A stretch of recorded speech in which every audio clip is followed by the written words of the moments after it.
everybody, and welcome back to Homestead. I'm Mary, and tonight we are in the kitchen. I told you a couple of weeks ago when we worked on the jams that I was going to bring you back and we were going to work on my homemade brownie mix. Well, this is the jar I referenced when I was talking about it. And this is what I have left of the last time I made it. I normally try to make it in double batches, but since I failed the last time I was in the kitchen making a batch, I broke my big melamine bowl, so I can't make a double batch. So we're going to make a single batch today. And let's go through why, part of the reason, homemade brownie mix.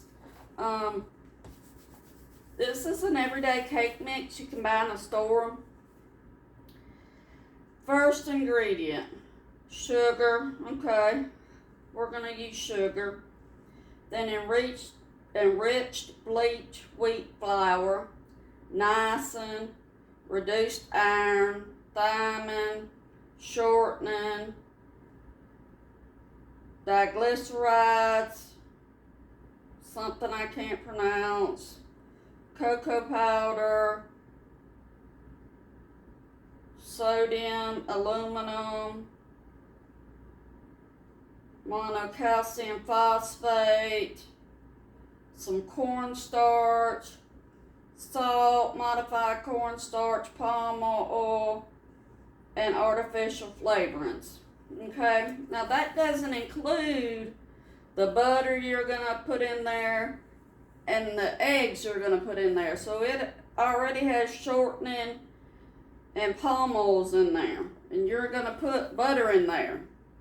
So that's a whole lot going on in a cake mix. When you get done listening to what I'm putting in my brownie mix, you're gonna be like, wow. So we're going to use 3 cups all-purpose flour. When you look at a bag of all-purpose flour, it's just that, all-purpose flour. Then we're going to use 4 cups of sugar. Yes, a lot of sugar. But it's going to spread out around several brownie mixes. It's not going to be just one brownie mix. And when I explain to you how to make it, you'll be like, oh. And whatever you do, do not put this in your mixer.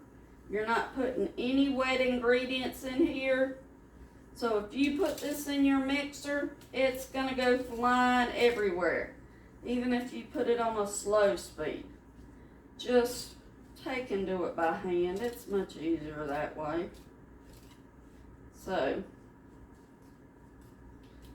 far we've got 3 cups of all-purpose flour, 4 cups of sugar. Pretty simple, huh? 2 cups of cocoa.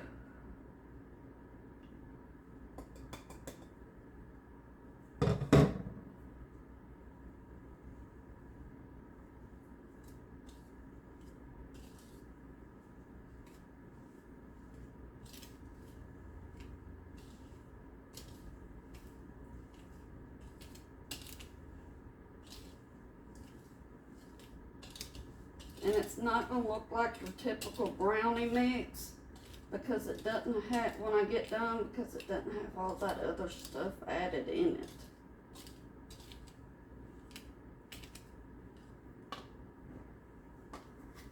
it. And the good thing about this brownie mix is because you're doing it like this, you can make each pan of brownies how you want it. And because we used all-purpose flour, we're going to use baking powder. We're going to use 3 teaspoons. 1, 2, 3.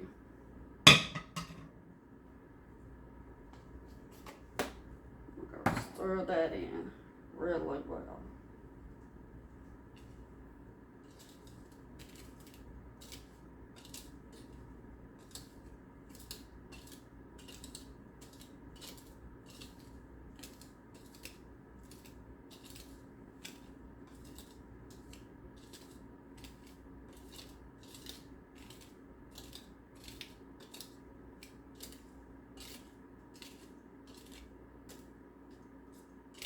Make sure you get down to the bottom. Get all your flour and sugar incorporated. Get all your cocoa incorporated.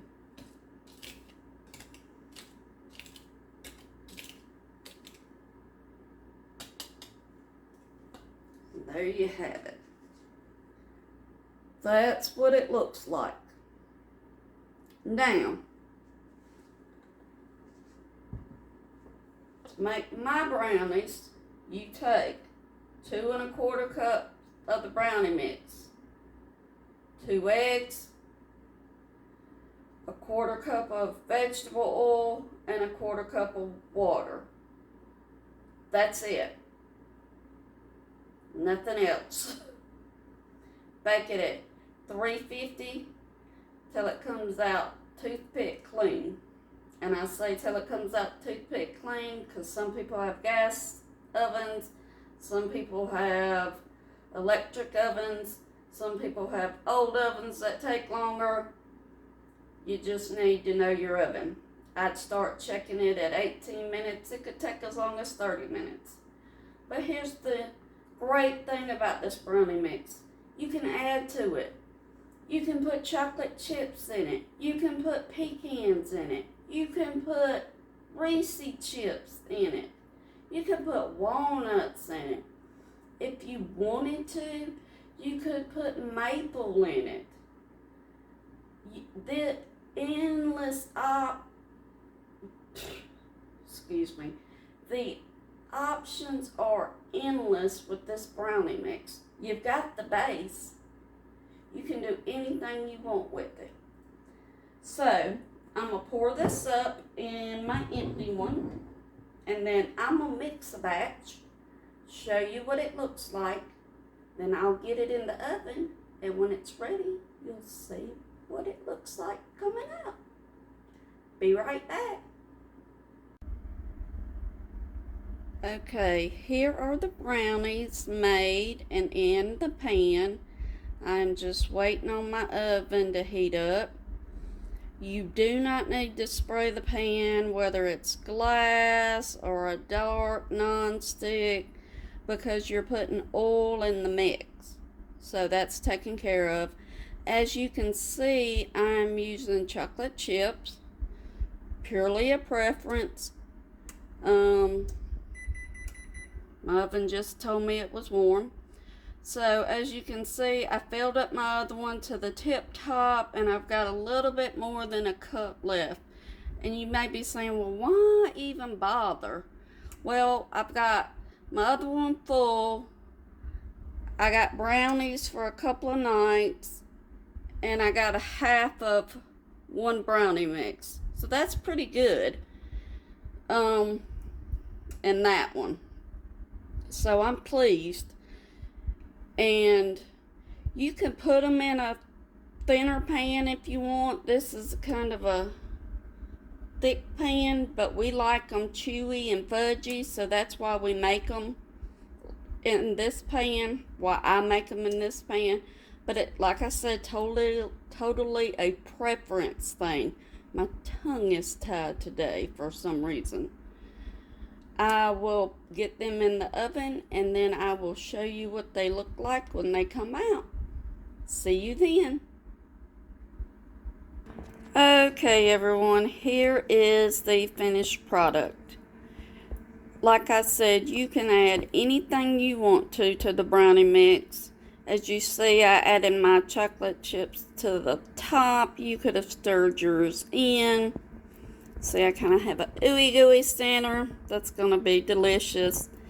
And it's kind of cakey, this mix. So it's cakey and fudgy at the same time, which makes it good. And this mix is a make it your own each time you bake it. I hope you like this and it's useful for your family. Please like and subscribe. Keep on homesteading, keep on gardening, and keep on growing. Thank you and have a blessed evening. Goodbye.